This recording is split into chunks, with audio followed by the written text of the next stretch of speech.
tactics or methods that can help combat black hack tactics.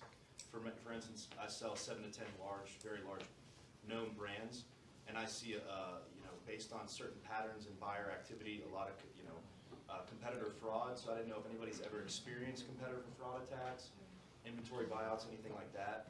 And if you have, any recommendations? I have not myself. Anybody? I may Anybody be, been hijacked? I might be able to speak to that, but it's going to come in the form of a recommendation. Have you ever reached out to a company called Riverbend Consulting? I have spoken with her. Okay. Yep. Yes, sir. That would be just my only recommendation, is that you go to them and say, Okay. hey, what the hell? Perfect. Okay. Yeah. I appreciate that. Yeah, and I've heard Riverbend before, so I'm pretty sure. And I didn't speak to them over that matter, but Okay. I have dealt with Riverbank. Yeah, So- I don't know their pricing, like, I know them personally, but I don't know their pricing, and then I might have a friend in Israel who his favorite thing in the world is complicated stuff like that. I'll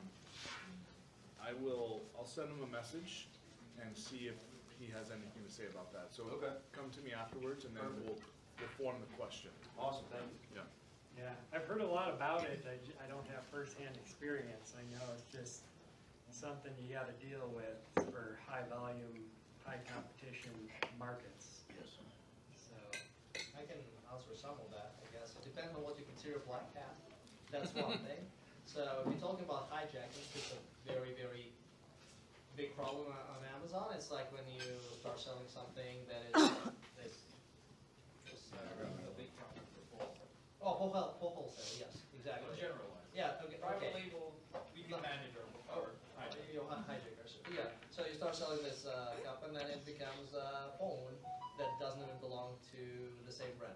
So that's one kind of problem. Now, if someone is trying to hurt your business intentionally by doing something tricky, that's a different kind of problem, different level problem. So hijackings, generally, I think Amazon is stepping up the game. Because I get like the part of that situation, I get like a feedback from them. I know they ramped up this review. Like people hijack these things for one reason and one reason only, to get the reviews, right? So nowadays you can get your performance certification for review manipulation if you jump on someone's page and you attempt to change the brand. That will be considered a review manipulation. So I'm seeing the signals from Amazon, they are stepping up the game. The other thing that is happening too, which is also, now there are performance notifications, they say, they give you warnings right now, but they say something along the lines, you try to change the brand, like not even the brand, the page, like to a big extent, so here's a warning, don't do that anymore. So I think that hijacking problem may go away to a certain extent. Now, if someone is buying off the inventory and then wipes off the price and returns it to you, that's something that you have to go to the lawyer. That there's nothing else you can do because, again, Amazon is not going to police the marketplace to that extent. And they do not know the intentions. If someone is buying 500 units off you, they don't know if it's legit or not. It may as well be legit for them. I mean, they make their commissions. So. yeah, I've got one product right now. It's like a whisk, just a generic one that the brand that I get from a distributor carries. And we bought some. We went to send them into Amazon, and same picture, same content. Somebody just changed the brand name to theirs and locked down the listing, so we can't send anything in. Yeah, I can tell you that. Why didn't you just do a private label though? It's not my product. It's just one that we get from a distributor. Okay. Yeah, they can get even further. They can change the brand to their own brand.